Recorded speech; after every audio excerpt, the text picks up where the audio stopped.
Hello everyone, welcome to ஜிஎலோட SSC Tamil. நான் கோகுல். இன்னைக்கு நம்ம என்ன பார்க்க போறோம்னா, நேற்று ஒரு ஸ்கெடியூல் வந்து போட்டிருந்தேன். அதில் நான் எந்த அளவுக்கு கம்ப்ளீட் பண்ணியிருக்கேன், எதெல்லாம் இன்கம்ப்ளீட்டாக வச்சுருக்கேன், இதெல்லாத்தையும் தான் பார்க்க போகிறோம். அதுவும் இல்லாமல் இன்னைக்கு நான் என்ன பண்ண போகிறேன் அப்படின்றதையும் பார்க்க போறோம். சரியா? நான் ஆல்ரெடி வந்து எழுதி வச்சுட்டேன். அதனால வந்து இந்த வீடியோ ரொம்ப குயிக்காக முடிய போகுது. ஃபர்ஸ்ட் ஆஃப் ஆல், நேற்று வந்து நான் நினச்ச எல்லாத்தையுமே வந்து நான் கம்ப்ளீட் பண்ணிட்டேன்னு சொல்ல முடியாது. என்னதுன்னா, history and Mach test, yellow book, content preparation எல்லாமே வந்து கம்ப்ளீட் பண்ணியாச்சு. பட் 2 to 7 இந்த கேப்பில் போட்ட அந்த சிபிஓ 2024 இங்கிலீஷும் வந்து தடைபட்டுருச்சு. பிகாஸ் நான் கொஞ்சம் ரிலேஷன் வீட்டுக்கு போகிற மாதிரி இருந்தேன். அதனால வந்து அந்த ஒரு இதை மட்டும் என்னால் பாட்டை கம்ப்ளீட் பண்ண முடியல. ஆனால் நைட் ஸ்டடியை பொறுத்த வரைக்கும் நைட் ஸ்டடி கம்ப்ளீட் பண்ணியாச்சு. நைட் ஸ்டடியில் வந்து 10 to 11 வந்து சூப்பர் கரண்ட் அஃபேர்ஸ் அப்பாயின்மெண்ட்டில் 15 படிச்சுட்டேன். நெக்ஸ்ட் ரிவிஷன் பண்ணேன். அவார்ட்ஸில் 15 படித்தேன். அதுக்கப்புறம் வந்து அவார்ட்ஸில் 15, இண்டெக்ஸில் 15, இந்த மாதிரி அடுத்தடுத்த டாபிக் கன்சிக்யூட்டிவ் டாபிக்ஸில் வந்து 15 டிஃபென்ஸ் வரைக்கும் வந்து 15 படித்து வச்சேன். ஓகேவா? ஸோ இதன் மூலயமா வந்து எனக்கு ஓரளவுக்கு வெரைட்டி ஆஃப் டாபிக்ஸ் படித்த மாதிரி இருக்கு, போர் அடிக்கலை.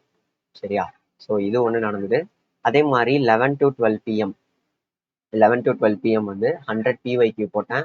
இந்த 100 PYQன்றது எப்படி நான் போட்டேன் அப்படின்னா, ஒரு 4 செட் இருக்கும் கரெக்டா? அந்த 4 செட்டில் ஒரு செட்டு 25 ஜிஎஸ் கொஸ்டின் இருக்குன்னா, அந்த ஜிஎஸ் கொஸ்டினை நான் ஒரு மார்க் டெஸ்ட் மாதிரி போட்டேன். மார்க் டெஸ்ட் மாதிரி போடும்போது நான் எவ்வளோ கரெக்ட் பண்ணியிருக்கேன், எவ்வளோ கரெக்டாக அட்டன் பண்ணியிருக்கேன், எவ்வளோ தப்பாக அட்டன் பண்ணியிருக்கேன், நான் எங்கே அக்யூரசி இம்ப்ரூவ் பண்ணணும், தெரிஞ்சதை மட்டும் போடணும், இந்த மாதிரி நிறைய விஷயங்கள் வந்து என்னால் கற்றுக்க முடிஞ்சுது. அதுவும் இல்லாமல் எனக்கு என்னன்னா, இப்படி மார்க் டெஸ்ட் மாதிரி போறதுனால 25 கொஸ்டினை நான் ஒழுங்கா ரீட் பண்றேன். அப்படி 25 கொஸ்டினை ரீட் பண்ணும்போது எனக்கு ஒரு 10 கொஸ்டின் தெரிஞ்சதுன்னா, மீதி 15 கொஸ்டினை நான் ஒரு தடவை ஆல்ரெடி ரீட் பண்ணியிருப்பேன். இன்னொரு தடவை ஆன்சரோட ரீட் பண்ணும்போது அது எனக்கு ஈஸியா மெமரைஸ் ஆயிடுது. சரியா? என்னால வந்து ஈஸியா எலிமினேட் பண்ண முடியுது. இந்த 10 கொஸ்டினை வந்து நான் அகைன் படிக்கணும்னு அவசியம் இல்லை. பிகாஸ் எனக்கு அது ஆல்ரெடி தெரியும். இந்த 25 கொஸ்டின்ல 15 கொஸ்டினை படிச்சா மட்டும் போதும். விச் மீன்ஸ் எனக்கு இன்னும் எஃபிஷியண்டா என்னால டைமை வந்து மேனேஜ் பண்ண முடியும். சரியா? இந்த 15 கொஸ்டினை நான் என்ன பண்ணிட்டேன்னா, ஸ்னிப் பண்ணி எடுத்துக்கிட்டேன். ஏன்னா நான் எல்லாமே பிடிஎஃப்ல படிக்கிறேன். நீங்க யாராவது பிரிண்ட் அவுட் போட்டு படிக்கிறீங்க அப்படின்னா மார்க் பண்ணிலாம் படிச்சு வச்சுக்கணும். சரியா? நெக்ஸ்ட் 12 to 1 to 2 இந்த நைட் ஸ்கெடியூல்ல பாத்தீங்கன்னா, என்னால வந்து ஸ்டாட்டிக் ஜிகே கம்ப்ளீட் பண்ண முடியல.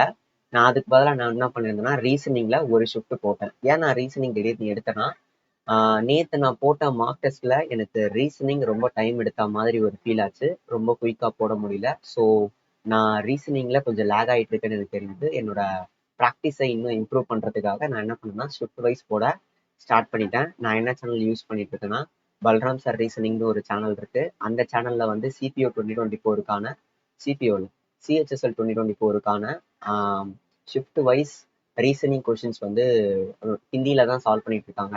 இஃப் யாருக்காவது ஹிந்தி புரியும் அப்படின்னா நீங்க அதை பாருங்க. சரியா? Okay, that's it.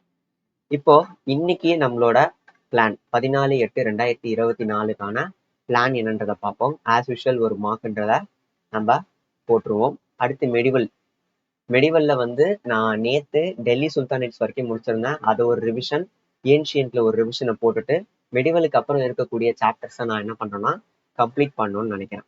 ஓகேவா? எல்லோ புக்ல 1, 2, 3 3 பார்ட். எல்லோ புக்ல ஏகப்பட்ட பார்ட் இருக்கு. அதுல 1, 2, 3 3 பார்ட்டை வந்து நான் நேற்று கவர் பண்ணிட்டேன்.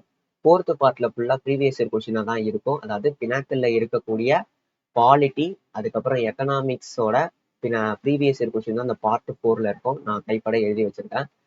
அதை வந்து நான் என்ன பண்ண போறேன்னா இன்னைக்கு படிக்க போறேன். ஓகேவா? நெக்ஸ்ட் கண்டென்ட் வந்து உங்களுக்கு 10th July shift 4 GS questions தான் இன்னைக்கு வந்து நம்ம பார்க்க போறோம். ரைட்டா? நான் ஆஃப்டர்நூன் வந்து ஸ்கெடியூல்ல என்ன இருக்க போகுதுன்னா, சிபிஓ 2024ல 28th ஜூன் 2024ஓட ஷிஃப்ட் 1, ஷிஃப்ட் 2, ஷிஃப்ட் 3க்கான மேக்ஸ் கொஸ்டின்ஸை முடிஞ்ச அளவுக்கு எல்லாத்தையுமே போட பார்க்குறேன். மினிமம் ரெண்டு ஷிஃப்ட், மேக்ஸிமம் 3 ஷிஃப்ட் போடலாம் அப்படின்ட்டு பார்க்குறேன். இங்கிலீஷ்லேயும் ஒரு சில சின்ன சின்ன சேஞ்சஸ் வந்து எடுத்துட்டு வரேன். நேற்று நான் வந்து கிளாரிட்டி இல்லாமல் இங்கிலீஷில் வந்து பிளைனாக சொல்லியிருப்பேன். இன்னைக்கு கொஞ்சம் கிளாரிட்டியோட சொல்கிறேன். எஸ்பி பக்ஷியில் வேர்டு வித் மீனிங்ஸ் இருக்கும். அந்த மீனிங்ஸில் என், ஓ, பி ஆல்பபெட்ல ஸ்டார்ட் ஆகிற எல்லா வார்த்தைகளையும் நான் என்ன பண்ண போறேன்னா அதை ஆல்ரெடி படிச்சுட்டேன், ரிவிஷன் தான் பண்ண போறேன். ஓகேவா? நெக்ஸ்ட் இங்கிலீஷ்ல ஒரு நோட் வந்து போட்டு வச்சிருக்கேன், ஓல்டு நோட்டு. அந்த ஓல்டு நோட்டை நான் 8 பார்ட்டா பிரிச்சு வச்சிருக்கேன். அதுல 7வது பார்ட்டையும் 8வது பார்ட்டையும் நான் என்ன பண்ண போறேன்னா ரிவிஷன் பண்ண போறேன். நெக்ஸ்ட் 2 செக்ஷனல் டெஸ்ட் வந்து டெஸ்ட் புக்ல போட போறேன். பிகாஸ் நான் டெஸ்ட் புக் பாஸ் தான் வாங்கி வச்சிருக்கேன். அதனால நான் டெஸ்ட் புக்ல 2 செக்ஷனல் போட போறேன்.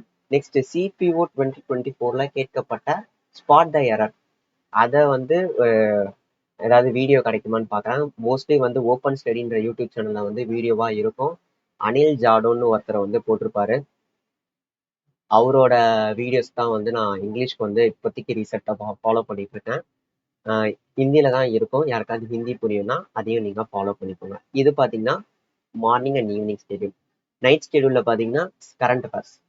கரண்ட் அஃபேர்ஸ்ல appointment, award, indexes, summit, defence, இது எல்லாத்துலயுமே வந்து நெக்ஸ்ட் 15 படிக்க போறேன்.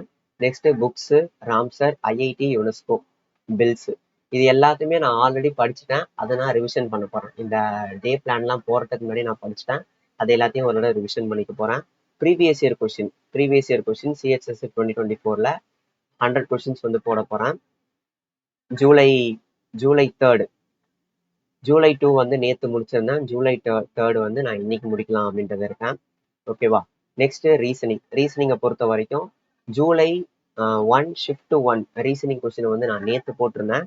இன்னைக்கு நான் என்ன பண்ண போறேன்னா அதோட second shift, third shift, fourth shift அந்த யூடியூப் சேனலை பார்த்து அப்படியே ப்ராக்டிஸ் பண்ணலான்னு இருக்கேன். இதுதான் என்னோட இன்னைக்கான ஸ்கெடியூலு. இதை நான் எந்த அளவுக்கு ஃபாலோ பண்றேன், என்ன ஆச்சுன்றத நான் நெக்ஸ்ட் வீடியோவில் உங்களுக்கு இன்ஃபார்ம் பண்ணுறேன். சரியா? நீங்களும் இந்த மாதிரி ஒரு ஸ்கெடியூலை போட்டு படிச்சீங்க அப்படின்னா உங்களோட எஃபிஷியன்சி இன்னும் இன்க்ரீஸ் ஆகும். நீங்கள் வந்து படித்து முடிச்சுட்டு அதை கோடு போட்டு அதை அழிக்கும் போது உங்களுக்கு ஒரு சாட்டிஸ்ஃபேக்ஷன் அப்படின்றது கிடைக்கும். முடிஞ்சா ட்ரை பண்ணி பாருங்க.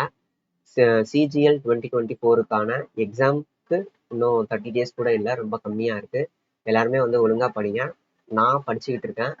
ஸோ என் கூட சேர்ந்து நீங்களும் படிக்கணும்னு நான் விரும்புகிறேன். நம்ம சேனலில் வந்து சிபிஓ 2024க்கான சொல்யூஷன்ஸும் தென் டெய்லி வந்து ப்ரீவியஸ் இயர் கொஸ்டின் ஜிஎஸ் அனலைசிஸும் வந்து பண்ணிட்டு இருக்கோம்.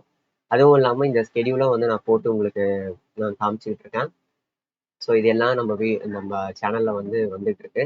உங்களுக்கு ஏதாவது ஒரு டிஸ்கஷன் தேவை ஆர் மெட்டீரியல்ஸ் தேவைன்னா நம்மளோட டெலகிராம் சேனல் 2 இருக்கு. ஒன்று பார்த்தீங்கன்னா இன்ஃபர்மேஷனுக்கான சேனல், மெட்டீரியல்ஸுக்கான சேனல், இன்னொன்று டிஸ்கஷன், மெட்டீரியல், இன்ஃபர்மேஷன், இந்த 3மே வரக்கூடிய சேனல். அந்த 2 சேனல்லையும் நீங்கள் என்ன பண்ணுங்கன்னா சப்ஸ்கிரைப் பண்ணி போய் பாருங்க. நம்மளோட சேனல் பிடிச்சிருந்தது, ஃபாலோ பண்ணணும்னு நினச்சிங்கன்னா ஃபாலோ பண்ணுங்க. தேங்க்யூ.